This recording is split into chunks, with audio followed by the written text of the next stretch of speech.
Assalamualaikum warahmatullahi wabarakatuh.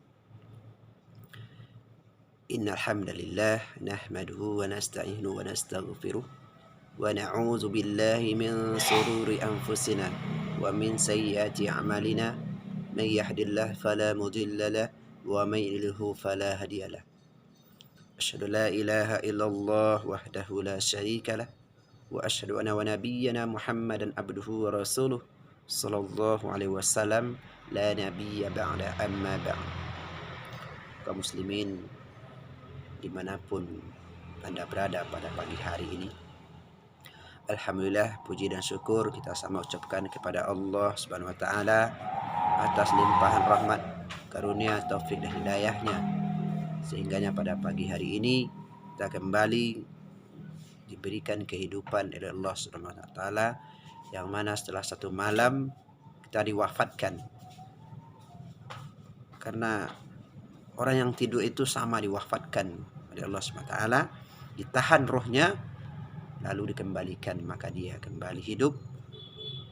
Untuk itu kita bersyukur sekali kepada Allah masih diberikan kesempatan, kesehatan untuk bisa menghirup udara segar pagi ini dan bisa beraktivitas seperti biasa.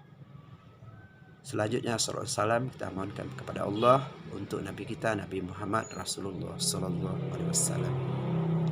Masyiral muslimin sidang jamaah yang dirahmati Allah, pada kesempatan yang berbahagia ini maka kami akan menyampaikan beberapa hal hukum dalam Islam. Namun pada bab kali ini adalah tentang hutang piutang, ya. Hutang piutang. Hutang piutang artinya harta yang diserahkan oleh pemberi pinjaman kepada orang yang menerima pinjaman, ya. Mengenai hutang, hutang adalah sesuatu yang dibolehkan di dalam agama kita sepanjang itu tidak mengandung unsur riya dan unsur riba di dalamnya. Yang orang yang mempunyai kemampuan, maka dia berhak untuk memberikan pinjaman kepada orang yang meminta atau meminta dibantu dalam urusan kehidupan ekonominya. Nah, dalam ini ada beberapa bab hukum hutang piutang itu yang harus dipenuhi. Dari Abu Hurairah, Nabi Rasulullah SAW bersabda, "Man nafsan an muslim kurbatan min kurbin dunya nafsallah anhu kurbatan min kurbin yaumal qiyamah. Wa min sarraha ala mu'siri yasarallahu alaihi fid dunya wal akhirah. Wa man sarra ala muslimi sarallahu alaihi fid dunya wal akhirah. Wallahu fi aunil abdi ma kana al-abdu fi audin akhi." Siapa yang memberikan keleluasaan kepada seorang muslim dari penderitaan yang menimpanya di dunia, maka Allah SWT akan berikan keleluasaan baginya dari penderitaan yang menimpanya pada hari kiamat. Siapa yang memberikan kemudahan kepada orang yang sedang mengalami kesulitan, maka Allah akan memudahkan baginya di dunia dan juga di akhirat. Siapa yang menutupi aib seorang muslim, maka Allah akan menutupi aibnya di dunia dan juga di akhirat. Dan Allah akan selalu menolong hambanya selama hamba itu menolong saudaranya. Hadis riwayat Abu Dawud, nomor hadis 4, halaman 494, dan Ibnu Bajah, nomor hadis 1, halaman 224, Tirmizi, halaman 4, nomor halaman 1130, tingkat hadisnya hasan. Saudaraku sedang jemaah yang dimanapun Anda berada. Nah, ini adalah bentuk hadis jelas dijelaskan oleh Rasulullah. Apabila kita memberikan keleluasaan, artinya apa? Ketika kita membantu saudara kita yang membutuhkan bantuan dari kita, apakah itu bentuk materi ataupun bentuk hal lain yang tersangkut dengan kehidupan mereka, maka kita berhak untuk membantunya. Yang disampaikan di sini adalah itu berhubungan dengan harta. Dan sedangkan juga ada yang membantukan dengan pikiran, ya. Hutang itu juga bisa membantukan berbentuk pikiran. Di suatu saat ada seseorang yang membutuhkan bantuan nasihat dari kita. Lalu dia setelah diberikan nasihat maka terbuka hatinya. Ini juga dalam bentuk pemikiran hutang yang disampaikan kepada mereka dengan hal-hal yang positif. Contohnya mungkin dia sedang terdesak ekonomi, kita tidak ada bantuan untuk membantu dengan secara tunai uang ataupun berbentuk barang lainnya kepada mereka. Maka kita membantukan pemikiran kepada dia. Ini juga salah satu bentuk keleluasaan memberikan kemudahan kepada saudara kita yang sedang ditimpa kesulitan. Nah, lalu apa saja adab-adab di dalam berhutang tersebut?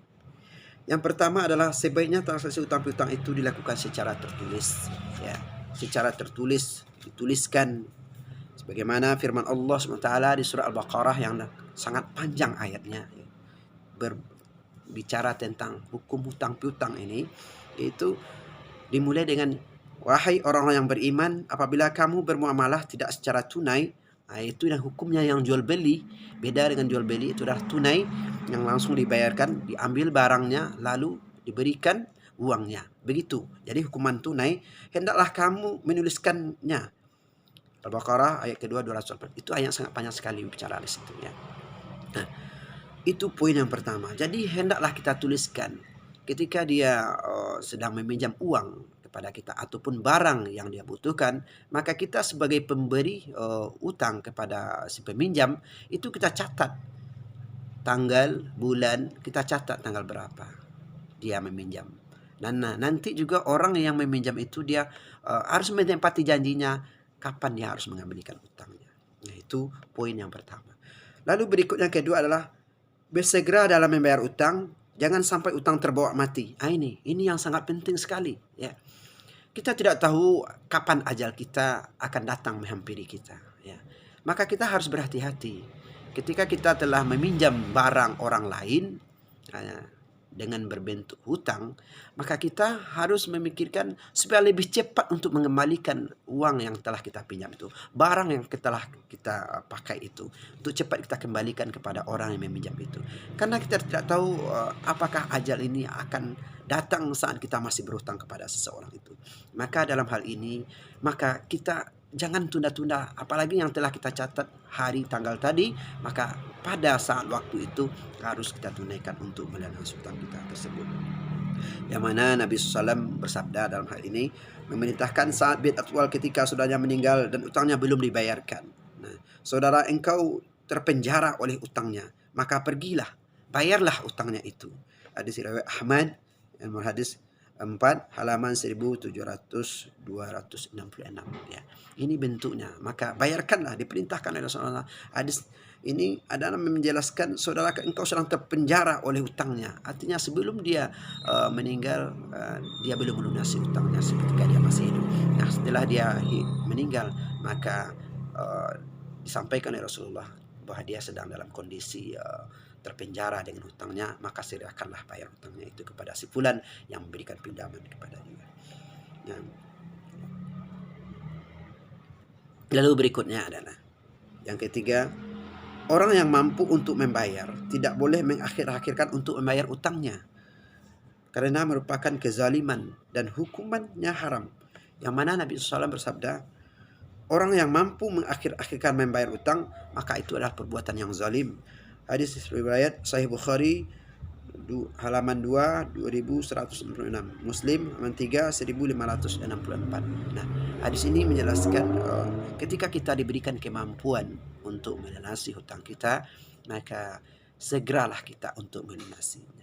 Jangan kita menunda-nunda, karena itu adalah bagian dari perbuatan zalim, menzalimi saudara kita yang telah memberikan bantuan kepada kita, menzalimi saudara kita yang telah memberikan kemudahan, keleluasaan kehidupan kepada kita.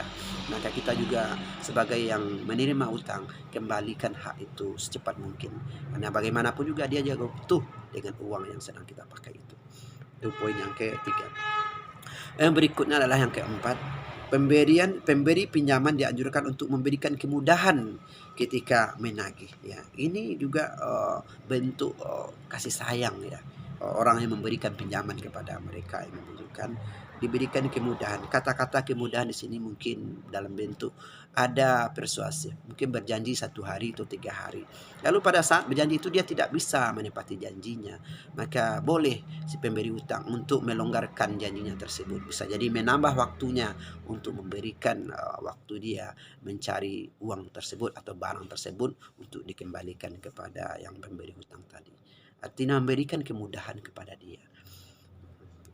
Yang mana Nabi SAW bersabda dalam hal ini dari Jabir bin Abdullah, ya, semoga Allah merahmati seseorang bersikap mudah ketika menjual dan ketika membeli dan kita mengenai haknya, piutangnya. Nah, ini diberikan kemudahan, ya. Ketika dia telah tidak mampu untuk berjanji dengan tepat waktu, maka orang yang berhutang tadi menemui si piutang, maka dia meminta untuk keringanan, ditambah waktunya untuk bisa mencari uang tersebut atau mencari barang tersebut untuk bisa dikembalikan kepada pembeli si piutang.